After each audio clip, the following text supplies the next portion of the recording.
C. Joseph Vijay எனும் நான்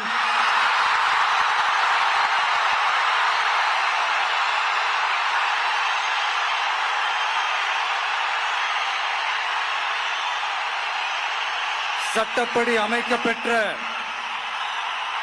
இந்திய அரசியல் அமைப்பின்பால் உண்மையான நம்பிக்கையும் மாறா பற்றும் கொண்டிருப்பேன் என்றும்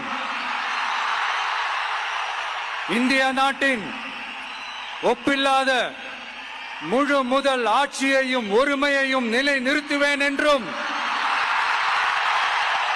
தமிழ்நாட்டு அரசின் முதலமைச்சராக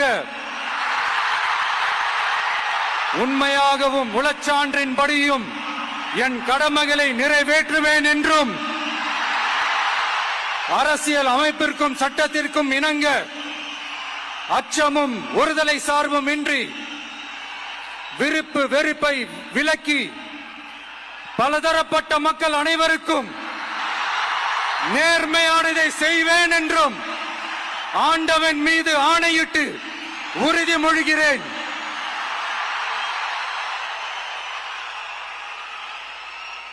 நான்